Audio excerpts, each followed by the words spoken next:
Hi everybody, welcome back to the Hobby Homestead. Today I'm going to be going through a list of garden tasks that you can do in December, even if your garden looks like this, with white stuff everywhere.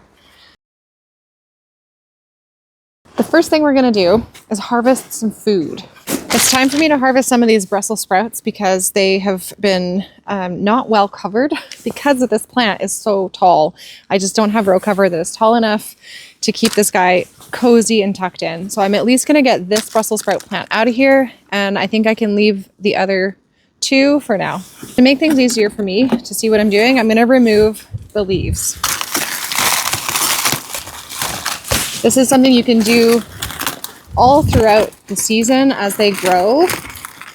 Once you see that the little sprouts are puffing up, then you can break the leaves off below them.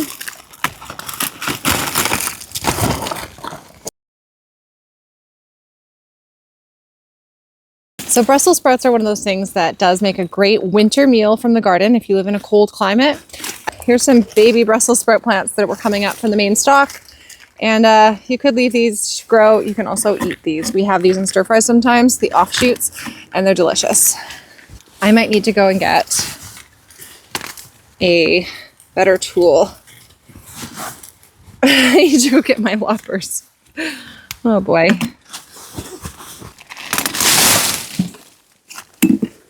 This is how you harvest Brussels sprouts. Now the other way is to just come along with a knife and cut the individual sprouts off. You can do this throughout the growing season as they mature, because often what happens is the ones at the bottom part of the plant mature first, and then they will start to open up if you leave them on the plant for too long. But we have a nice pile of Brussels sprouts up here at the top, so there's a lot of meals worth of Brussels sprouts here. The first time that I ever bought Brussels sprouts from a farm, from a CSA box, was the first time I ever saw them on a big stalk like this. Now, we grew a lot of food when I was a kid, but I don't ever recall growing Brussels sprouts as a kid. So it was kind of a new thing to me to see them on a big stick, and that was 20 years ago. Oh my gosh, when I was an undergrad at university and I got my first CSA box and I saw Brussels sprouts growing on the big stem like this. And it was so cool, and I feel like that was my spark moment to want to grow Brussels sprouts, and I have been growing them ever since. I love them so much. They're a great thing to harvest in the winter. Another great thing to harvest in the winter is carrots and beets and other root crops. Now, I'm going to leave most of mine in the garden because they're still okay. They can handle being frozen, and I have been harvesting them through frozen soil now for a couple weeks that we've had this actual cold weather, and they've still been great and fresh. I put them in the kids' lunches and they're still fresh even though the ground around them is frozen. So I'm going to pull up a couple now just so that you can see, and then those will go in school lunches tomorrow.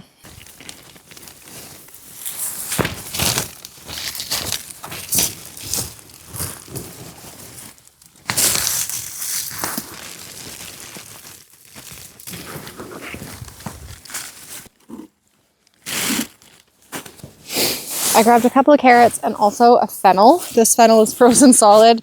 There's another one in there still that I'm going to leave, but this one's going to go into probably a fennel soup, which is something that probably only I'm going to eat and the kids won't like, but whatever.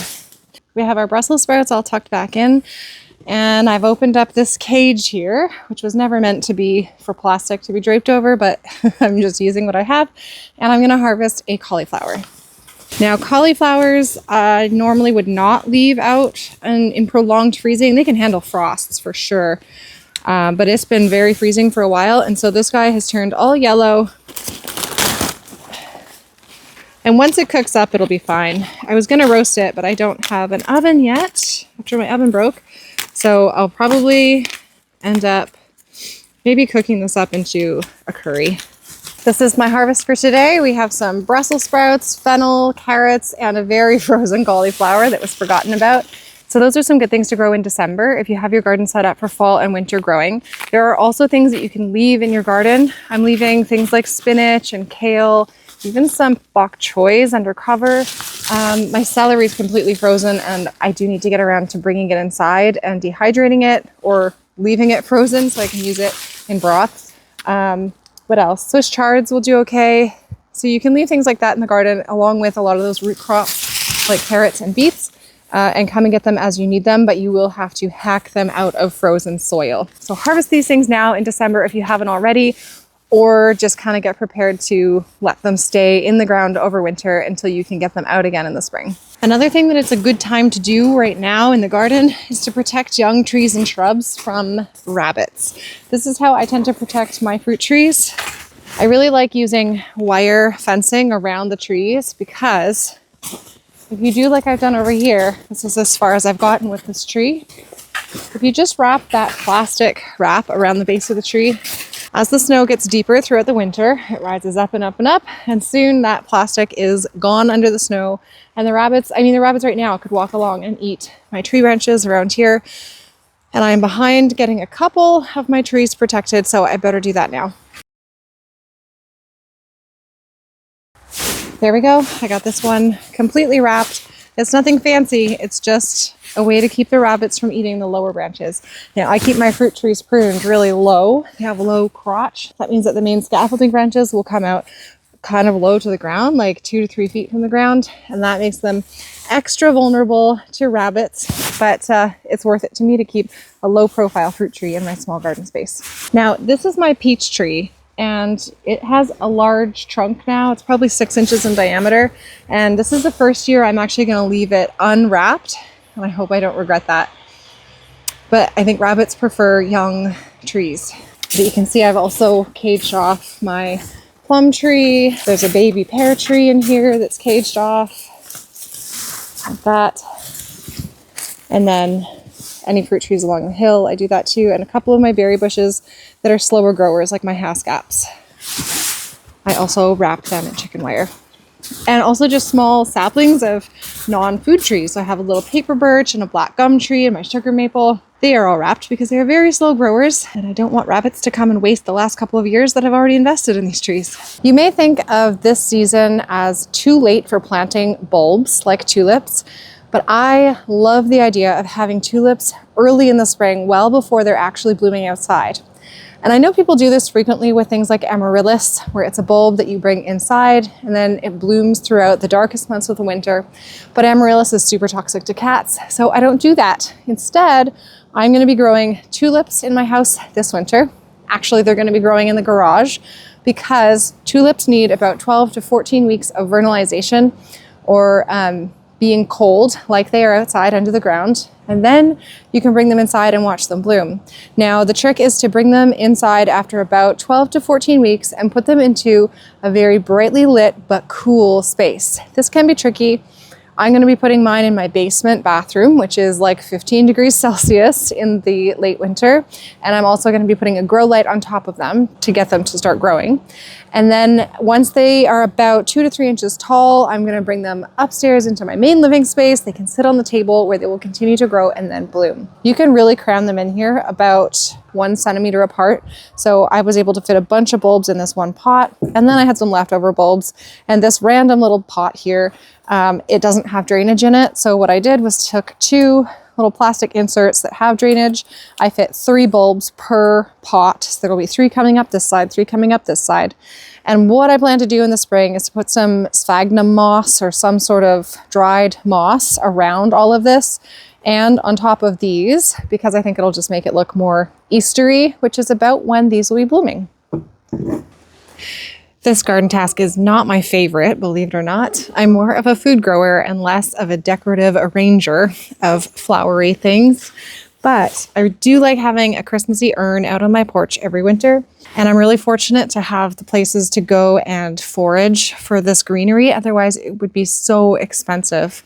And while I'm not an expert, I do have a friend, Cassia, who is an expert in this kind of thing. And I asked her for tips this morning on how to keep things looking fresh. And she does water or use moist soil.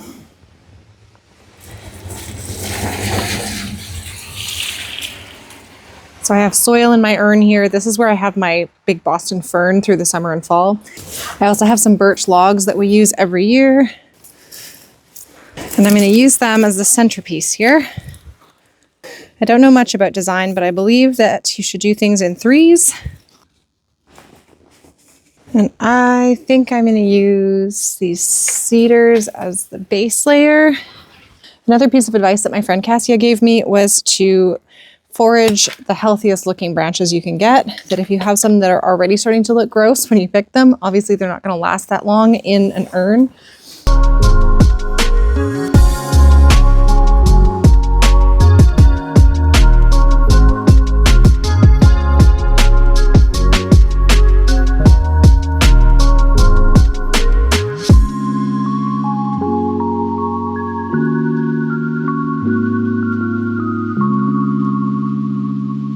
I also bought some of these, I think they're laurel leaves. I can't remember what they're called, but these don't grow here as far as I know. And these are dried, ready to put in the arrangement.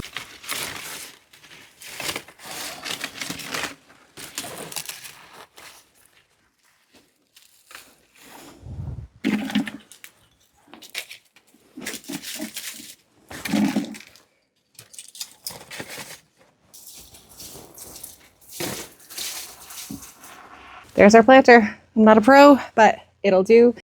The next garden task for today is to clean up some of my garden tools. I am so hard on my garden tools, on my pruners and things like that. I leave them out in the rain all the time. So they have a good layer of sap and just plant gunk on them, as well as rust, and they're just not sharp anymore.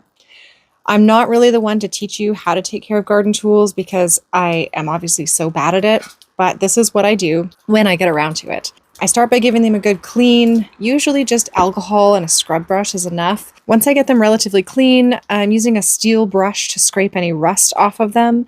And then I need to oil them. Ideally, you'd use something like mineral oil, but I can't find ours. So I'm using vegetable oil, which works in a pinch. And then last but not least, I will take some WD-40, some grease, and just grease them up so that they open and close really smoothly. Once they are all clean, all sharpened, all greased, and fully dry, I'll put them away where they belong this time.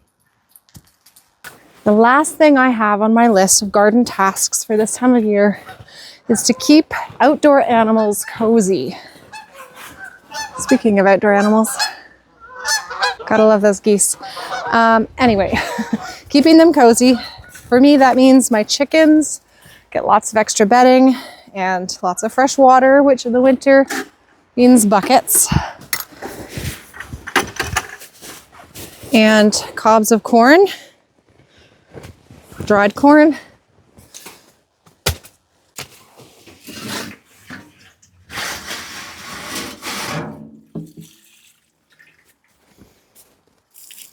I think that they like cracked corn better in my experience.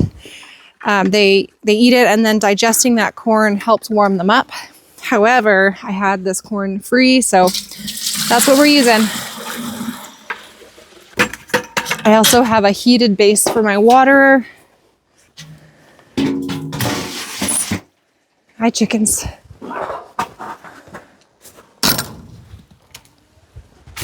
They're not even outside right now. They don't feel like coming out, even though they have a nice dry enclosed run. They just don't like the cold. They'll get used to it though. So besides chickens, if you don't have backyard chickens, you might be keeping things like birds cozy.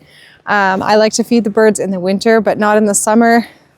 I don't know if that's a good or a bad thing to do for wild birds, but I just don't have the capacity in the summer to keep filling feeders. Whereas in the winter, I have nothing better to do than to fill bird feeders and watch them at the window. That's not entirely true, but it feels like it sometimes. So keeping things warm in the winter, keeping things cozy is the last thing that I have to worry about on my suburban homestead. So there you go. There's a list of 6 things that you can do now. At least some of those things I would imagine would apply to most people who garden. So now you can go ahead and get back to work now that I have given you a list of things to do. Thanks for watching, and I hope that you'll come and grow with us.